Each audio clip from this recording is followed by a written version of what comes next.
Ya, selamat pagi Oke Zoners. Kembali lagi di Morning Zone bersama saya Andri Susanto dan sekarang sudah ada Om Fahmi di sini. Iya, luar biasa. Om Fahmi ini paling kalem di Oke Zone ya. Jadi dia memang ini jaim. Bisa aja. Apa karena dia ketua RT ya? Bisa jadi. Makanya dia jaim. Ini ditonton warganya ya di sana ya. Pastinya Om, kita suruh nonton bareng ya. kita. Iya, nonton bareng ya. Oke, pagi ini ada kabar duka juga nih. Kemarin dini hari itu terjadi kecelakaan Om. Betul. Ya di Tol Ciawi yang menyebabkan 8 orang meninggal dunia. Ya turut berduka kepada keluarga korban. Ya semoga ini kecelakaan ini tidak lagi terulang lah ya, karena memang nih agak serem juga ya. Ada banyak video yang beredar di media sosial, ya mohon dengan sangat untuk tidak menyebarkan video-video tersebut juga, karena memang kalau dilihat videonya sangat mengerikan dan juga tragis gitu ya. Kita berempati kepada keluarga korban, jadi tolong jangan disebarkan gitu ya bagi Anda yang memang sudah mendapatkan videonya. Nah, untuk kasus ini sebenarnya kita ada tim ya. Betul. Di lapangan ya. Di TKP Om. Di TKP ya, ada reporter kita Revi Sandi yang akan melaporkan kira-kira perkembangan terkini di gerbang tol Ciawi. Halo, selamat pagi Om Revi. Ya, Om, kira-kira gimana Om perkembangan terkini kasus kecelakaan yang terjadi di gerbang tol Ciawi? Bisa disampaikan laporannya Om? Oke, bisa saya jelaskan bahwa kecelakaan maut di gerbang tol Ciawi 2 terjadi pada hari Selasa 4 Februari 2025 sekitar pukul 23.30 waktu Indonesia bagian barat, di mana kecelakaan melibatkan 6 kendaraan, satu diantaranya yang diduga menjadi penyebab kecelakaan maut tersebut yakni sebuah truk tronton bermuatan alkohol yang melaju dari arah Bogor menuju Jakarta. Diduga sementara kecelakaan dipicu oleh gagal rem atau remblong sehingga terjadi kecelakaan maut tersebut. Hingga saat ini dilaporkan terdapat 8 korban meninggal dunia dan 11 korban luka-luka. Seluruh korban saat ini berada di RSUD Ciawi Bogor untuk dilakukan proses identifikasi karena sejumlah korban tidak membawa identitas. Pada pukul 9 tadi, Kakor Lantas Polri Brigjen Agus meninjau secara langsung lokasi kejadian perkara kecelakaan maut yang berada di gerbang tol Ciawi 2 mengarah ke Jakarta. Saat ini sejumlah aparat kepolisian dari Satlantas Polda Jawa Barat dan juga Korlantas Polri sedang melakukan olah TKP dengan menggunakan metode Traffic Accident Analysis atau TAA yang ada di lokasi kejadian. Saat ini kondisi arus lalu lintas sendiri yang mengarah ke Jakarta terjadi antrian yang cukup panjang dikarenakan saat ini dari total 8 pintu di gerbang tol Ciawi 2, 4 diantaranya ditutup akibat kecelakaan maut yang terjadi pada malam kemarin. Saat ini Kakor Lantas Polri berkoordinasi dengan Satlantas Polda Jawa Barat melakukan penyelidikan lebih lanjut penyebab kecelakaan tersebut. Sekian laporan dari saya. Oke, terima kasih Om. Hati-hati bertugas. Semoga memang ini menjadi pelajaran ya bagi kita semua. Kelaikan kendaraan itu penting tuh Om. Penting Om. Ya kan, apalagi sekarang kondisinya hujan ya, jalanan juga licin ya. Betul. Jadi ya bisa terjadi eksiden-eksiden yang tidak diinginkan gitu. Iya betul. Dan ini juga ya ngeri juga ya dengan kondisinya, maksudnya rem blong jadi ceritanya ya Om ya. Rem blong terus kemudian dia menabrak mobil yang sedang antri. 6 kendaraan yang mengantri bayar e-tol di gerbang tol Ciawi itu Om. Oke. Dan itu parah ya karena ada ledakan katanya. Fatal Om, meledak itu mungkin penyebab kematian korban itu ya karena ledakan itu kali Om. Ya, tetapi kita nunggu hasil investigasi dari polisi aja nanti ke depan kan. Iya, menunggu hasil investigasi dari kepolisian. Dan memang kalau kita lihat ya ini bukan kali pertama terjadi ya. Remblong truk ini bukan kali pertama terjadi nih, udah sering Khususnya banget. truk sering banget kan, sering banget terjadi. Termasuk gitu. yang di Jakarta kemarin Termasuk itu kan. yang di Jakarta. Truk tangki. Iya, dan di daerah juga kan di daerah sering juga. beberapa kali.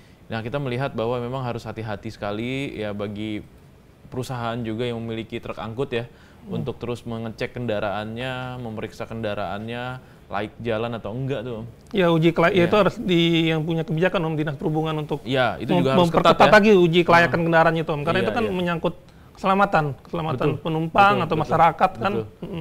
Ya kan Seperti- siapa yang tahu tuh kalau kejadian kayak gitu betul. kan. Iya, orang normal-normal aja ngantri tuh. Iya, tiba-tiba kan tiba-tiba waduh, diseruduk dari belakang itu kan ngeri ya. Iya, iya, iya. Kalau menurut Om Fahmi sendiri nih kasus-kasus yang semacam ini ya, kecelakaan gini-gini nih, ini memang ini ya sangat rawan terjadi ya. Memang benar tadi Dinas Perhubungan tuh harus memperketat uji kelayakan kendaraan KIR itu. ya. Dan Cara berkala khususnya. secara berkala, dan ini juga ada diinformasikan bagi keluarga atau kerabat korban ya, saat ini jenazah juga atau korban yang luka-luka ada di Rumah Sakit RSUD Ciawi ya, untuk segera melakukan cek recheck ya kalau misalnya memang ada anggota keluarga yang merasa kehilangan atau mungkin tidak bisa dihubungi ya kan, atau tertimpa musibah ya yang berada di lokasi pada jam itu gitu ya, karena banyak beberapa korban yang tidak memiliki tanda pengenal ya, identitas tanda pengenal. Oke Om, selain kecelakaan tadi, kita juga punya beberapa berita menarik ya di Okezone ya. Ya, Om. Nah, salah satunya soal penundaan pelantikan kepala daerah.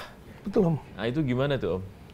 Tipis-tipis aja nih nanti, karena di segmen 2 kita akan ngobrol dengan anggota dari fraksi PDIP di DPRD DKI Jakarta ya. Siap Om. Ya, jadi gini Om, penundaan pelantikan kepala daerah itu kan dari keputusan Kemendagri. Dalam ini Menteri Dalam Negeri Tito Karnavian membuat statement pernyataan di media bahwa tanggal 6-7 nanti pelantikan kepala daerah ditunda seluruhnya. Waktu itu Mendagri beralasan putusan itu karena menyusul adanya pertimbangan putusan dismissal di Mahkamah Konstitusi yang akan dibacakan kemarin tanggal 5 November. Nah, itu salah satunya.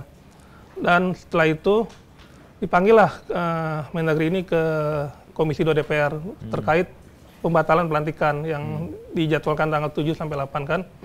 Nah, di situ disepakati bahwa akan dilangsungkan pelantikan di bulan Februari. Namun belum jelas nih Om tanggal berapa nih Om. Di situ kan sudah ada pemangku kebijakan KPU dan Bawaslu kan dipanggil juga kan. Tapi sampai sekarang tanggalnya belum jelas nih Om. Gitu. Tapi kemarin itu Presiden Prabowo kan sudah minta bahwa keputusan pelantikan kepala daerah itu tanggal 20 Februari, hari Kamis. Tapi sampai sekarang belum ketahuan nih Om tanggalnya Om.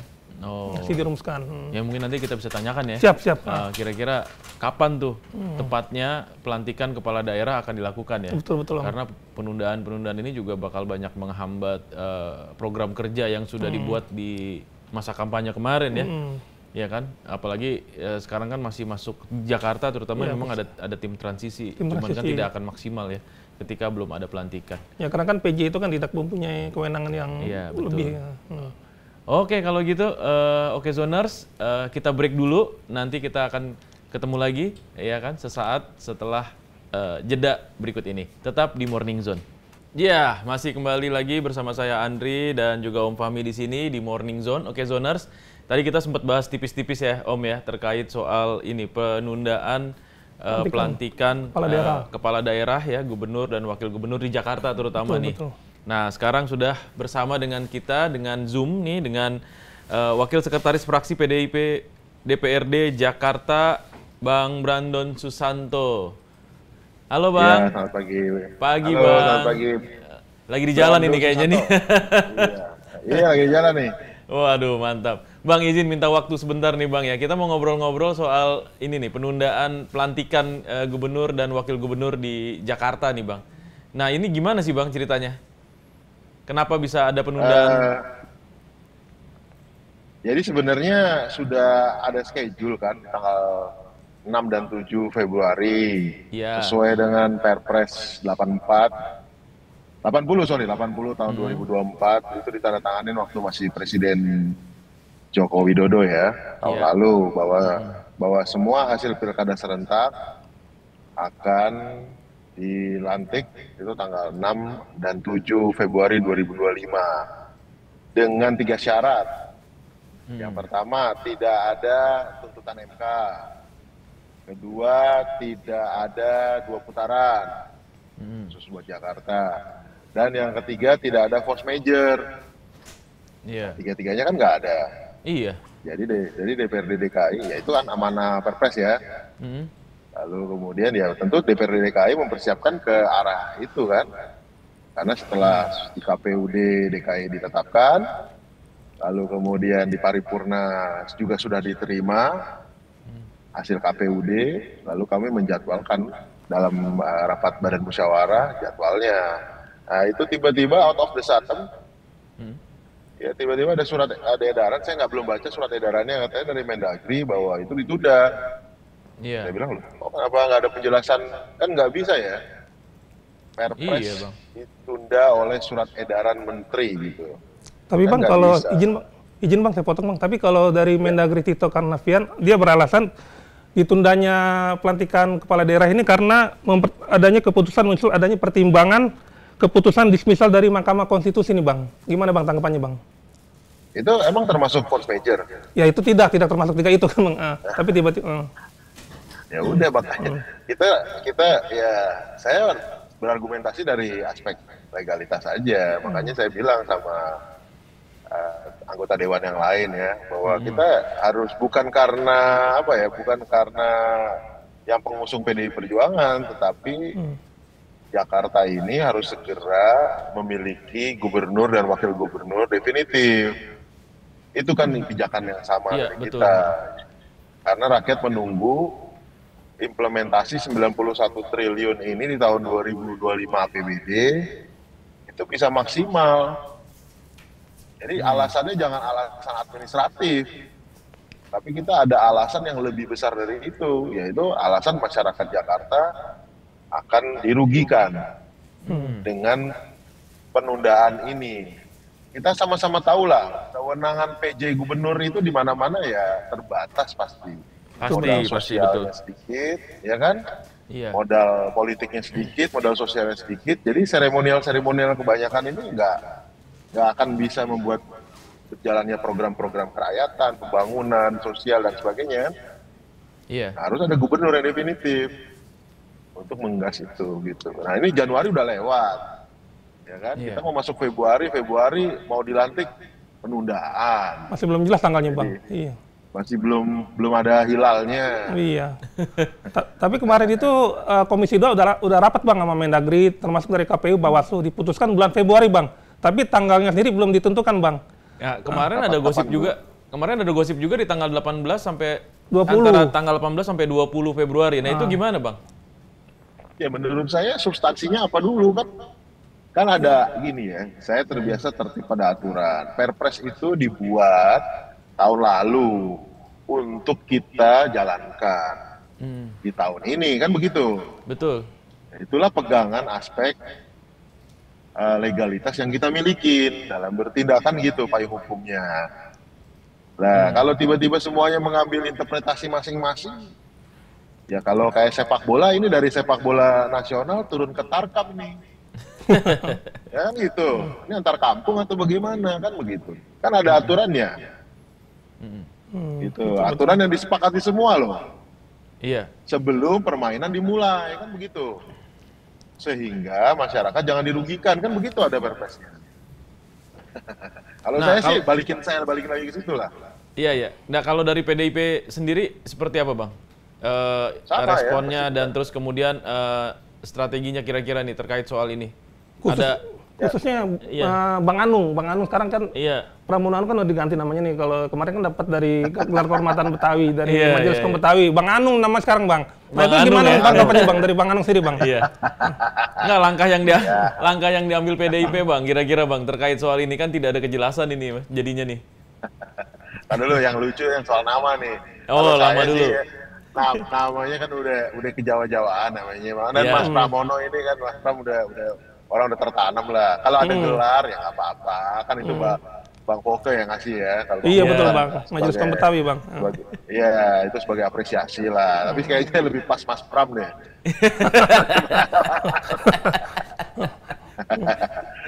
Gitu. Oke, terus yang kalau perspektifnya PDI Perjuangan, ya saya rasa tetap sama ya, walaupun kami sebagai fraksi yang tidak lagi mayoritas di Parlemen Kebon Sirih, kami berharap tentu semua kerja-kerja birokrasi dan legislasi itu berpijak pada aturan main Perpres yang ada, Iya. gitu, sehingga tidak menimbulkan kebingungan.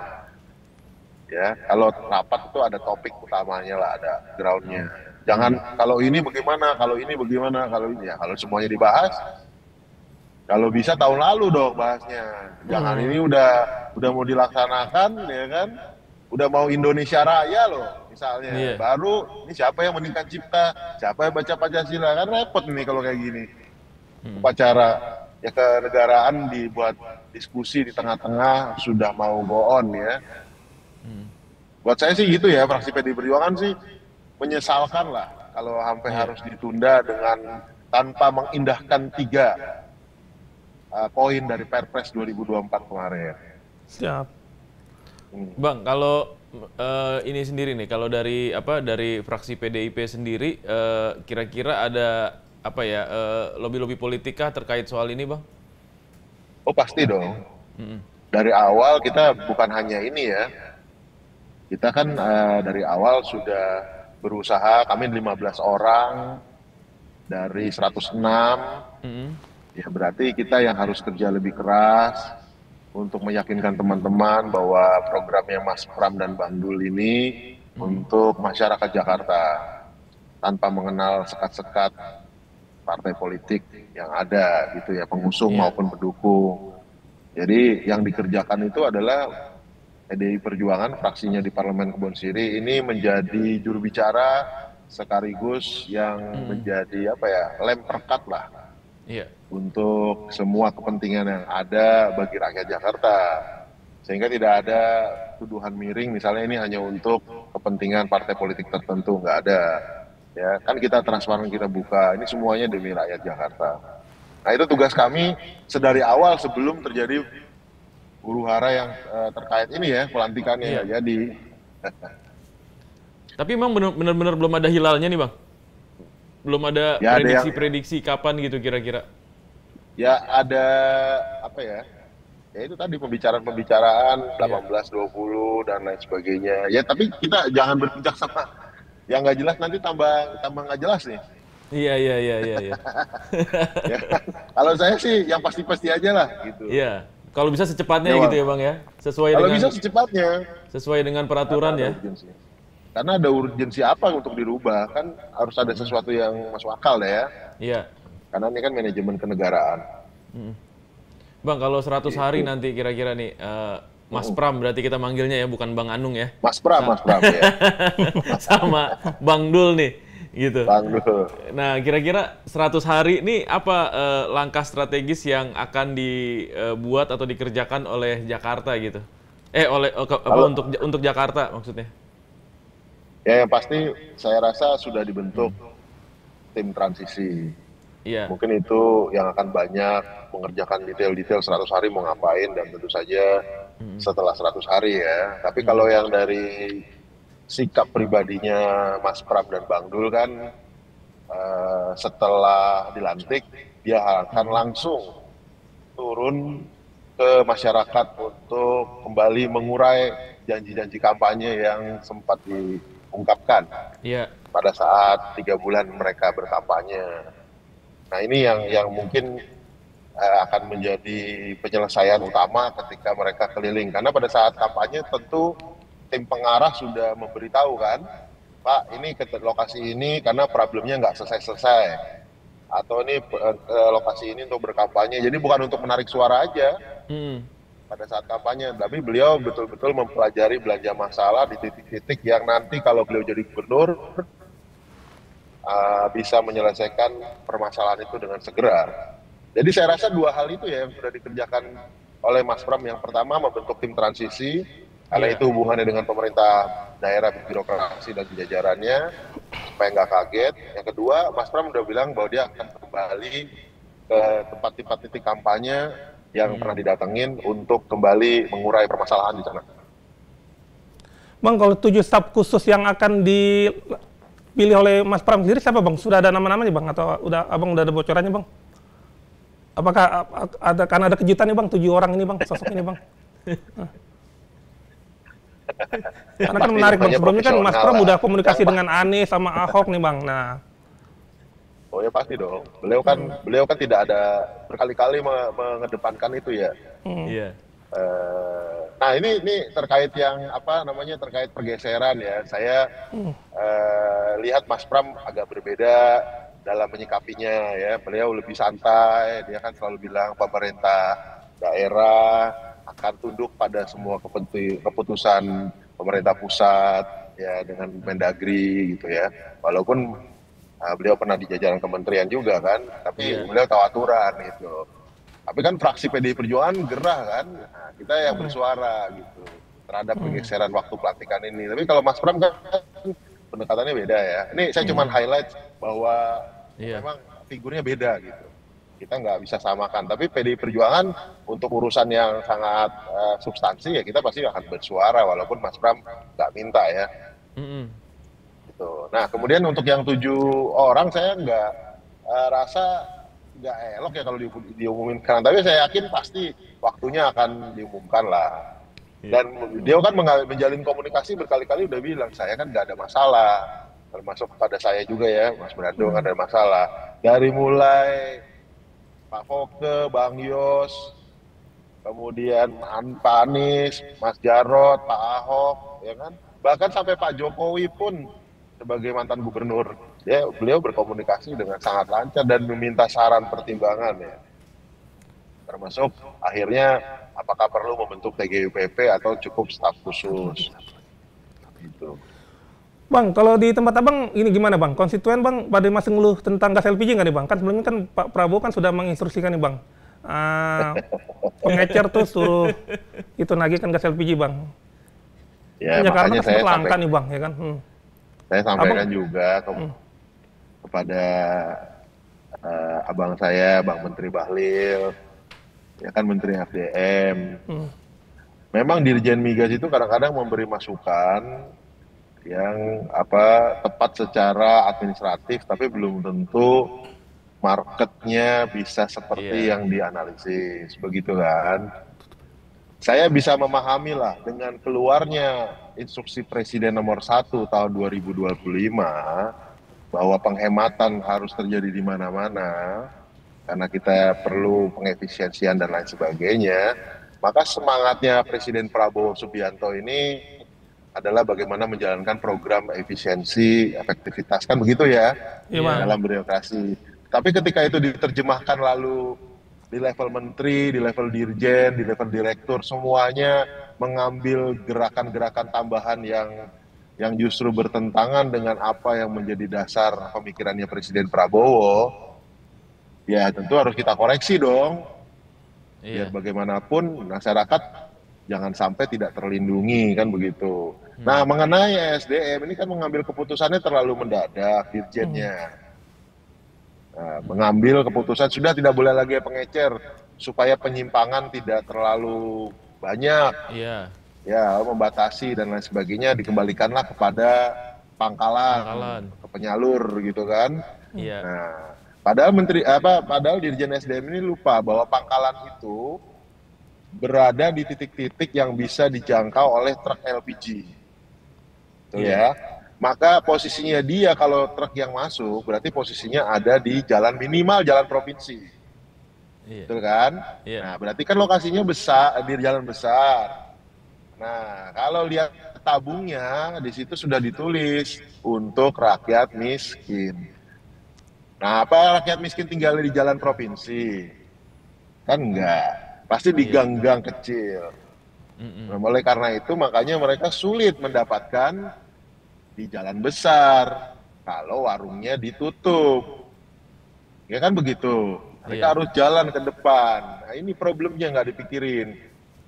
Nah, kalau misalnya pengecernya ini tidak diperbolehkan, ya tentu akan terjadi antrian.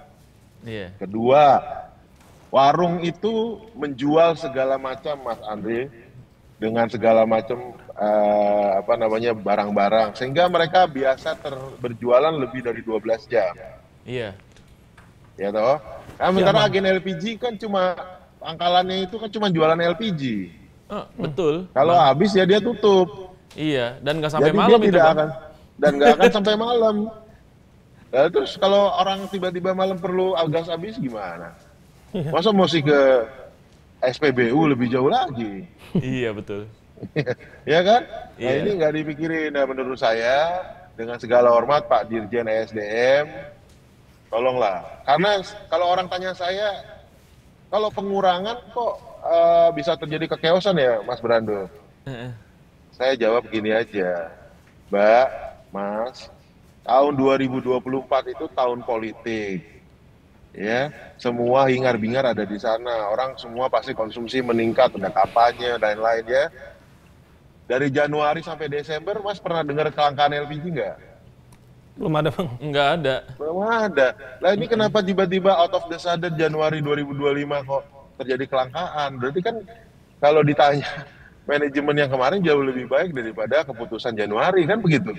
Padahal tahun politik loh kemarin. Iya. Ya, gunjang-gunjingnya orang sampai malam itu. Gadang, nah sebagai konsumsi tinggi kan? Iya. Nah, tapi tidak terjadi kelangkaan tuh. Baru-baru Kenapa aja sekarang ya, Januari? Nah itu, makanya saya mengurutnya dari Inpres nomor 1 tahun 2025. Kemungkinan karena desakan itu. Tapi menurut saya apa yang dilakukan Pak Presiden Prabowo ini suatu hal yang benar gitu loh. Cuma jangan ada gerakan tambahan di jajaran dirjen, menteri maupun direkturnya. Sehingga yang menyusahkan rakyat itu justru menjadi backfire bagi Pak Prabowo. Saya rasa itu ya. Iya. Dan satu lagi, ini yang penting juga nih yang mungkin ditanyain adalah Kementerian ESDM itu kalau membuat kebijakan ya melibatkan Pemprov DKI lah. Nah, Saya lihat nggak dilibatkan tuh. Padahal yang tahu titik lokasi orang miskin Pemprov DKI. Yang tahu siapa penerima dana sosial macam-macam dan lain sebagainya, ya orang-orang yang ada di provinsi kan. iya. Titik UMKM juga ada di mana? Ada di provinsi. Datanya lengkap di provinsi. Nah ini kenapa Dirjen ESDM kok nggak mau melibatkan? Gitu. Pertamina kok nggak mau melibatkan? Ada apa kan gitu? Harusnya mereka lah yang menjadi narsum utama dong. Orang yang pemangku wilayah kan, Pangdam ya. Iya. Ini kan Pangdam loh. Kalau yang mengetahui wilayah siapa yang akan di ininya kan Pangdamnya adalah Pemprov DKI. Iya, benar, Bang. Harusnya Tahu memang tepat wilayah. sasaran itu, Bang ya. Harusnya pasti tepat sasaran. Nah, kenapa Iya. pembinaan tepat sasarannya nggak lewat Pemprov? Saya mempertanyakan itu kemarin. Gitu. Nah, itu menarik lah kalau untuk LPG 3 kali. Ya, tapi kan udah selesai ditegur ya katanya. memang. Nah, udah ditegur sama Pak Presiden kan. Iya. Mungkin dimarahin Mayor Teddy kali. Jangan bikin susah rakyat. Gitu. Iya. Aduh, Bang, terima kasih banyak ini, Bang, ya, insight-nya pagi ini ya. Luar biasa semoga ini, menyenangkan. menyematkan waktu Semoga. nih untuk ngobrol-ngobrol kita ya. Nanti kita ngobrol-ngobrol lagi ya, Bang Brandon ya. Terima Boleh, kasih atas boleh. waktunya. Terima kasih. Ya, Good hati-hati morning, di jalan, John. Bang. Thank you. Oke, Thank you, sama-sama. Bang. Thank you. Good morning. Wah, luar biasa itu ya obrolannya ya. Aman. Dari pelantikan sampai gas LPG. Iya. Om, ini tetapi kalau dilihat memang sampai saat ini memang belum ada perkembangan lebih lanjut ya terkait soal pelantikan ini ya. Kapan sih sebenarnya? Nah itu dia Om. Kemarin itu kan hari Senin itu kan ada rapat kerja dengan Komisi 2 DPR. Iya. Di situ ada Mendagri Tito Karnavian, KPU dan Bawaslu. Nah di situ belum katanya sih bulan Februari, tapi tanggal definitifnya itu belum keluar Om.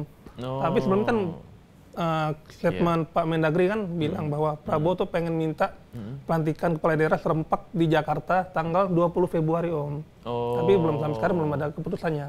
Nah itu rencananya nanti kepala daerah akan dibawa untuk retret juga itu? Betul. Rencananya kayak kabinet kemarin itu, kayak kayak menteri-menteri. Jadi ada apa ya, pemusatan untuk koordinasi. Di Lembah Tidar kayak kemarin, tapi kita belum tahu tempatnya apakah. Belum tahu dia, belum tentu di Lembah Tidar atau di Lembah Tidar atau bukan? Belum. Oh belum. Iya, tadi kita lupa tuh nanya tuh ya. Ya, kira-kira kayak gimana tuh bentuk pemusatan untuk apa? Apakah ada semi militernya kayak kemarin atau gimana? Iya. Semi militer pakai baju tentara. Baju tentara, ya? PDL gitu. PDL ya. Pagi-pagi baris berbaris ya kan? Iya. Iya, kita tunggu aja lah ya perkembangan selanjutnya. Ini memang masih dalam dalam suasana yang tidak pasti tadi ya, disampaikan juga sama Bang Brandon.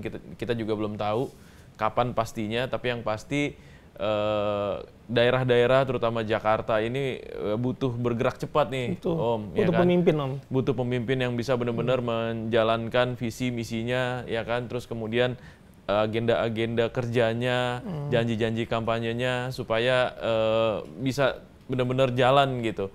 Kalau ya sejauh ini tadi yang disampaikan ya, PJ Gubernur ya memang terbatas ininya ya, kebijakannya ya gitu. Tapi kita tuh butuh benar-benar gubernur yang bisa langsung gaspol lah gitu, ya kan, cepat dan memang tepat sasaran tadi tuh untuk bisa meningkatkan kualitas masyarakatnya, kesejahteraan masyarakatnya, persoalannya bisa cepat terurai di Jakarta gitu ya kan, perkara macet lah, ya kan, perkara banjir lah gitu ya kan.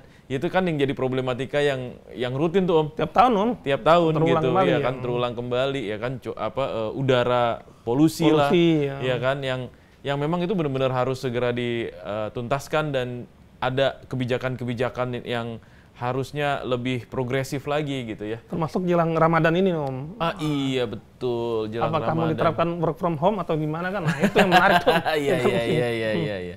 Kemarin kan persoalannya kan gitu ya. Masuknya 4 hari ya. 4 hari. Masuk 4 hari, 3 hari libur gitu ya kan. Ada juga yang soal poligami. Nah, poligami ini menarik, Om. Mas Pram membatalkan kan keputusan PJ Gubernur sebelumnya kan, bahwa ASN boleh berpoligami. Mas Pram itu dalam statementnya kan menyebut bahwa ASN berpoligami akan mendapat sanksi kerasnya, Om. Nah, kita tunggu aja dong kayak gimana, Om. Sanksinya apa ya? Iya, makanya kita tunggu aja kan. Menarik juga nih, Om. Menarik. Iya, makanya kan kalau dengan beda kepemimpinan, beda kebijakan. Beda kepemimpinan, beda kebijakan gitu. Dan ini kita menunggu banget kapan kira-kira pelantikan bisa terrealisasi sehingga Jakarta bisa lebih maju lagi. Betul. Oke. Thank you Om Fahmi atas waktunya. Sama-sama. Nanti kita ngobrol-ngobrol lagi ya. Oke, Zoners, demikian Morning Zone untuk hari ini. Jangan lupa saksikan Morning Zone besok pagi di jam yang sama. Pamit undur diri. Assalamualaikum warahmatullahi wabarakatuh.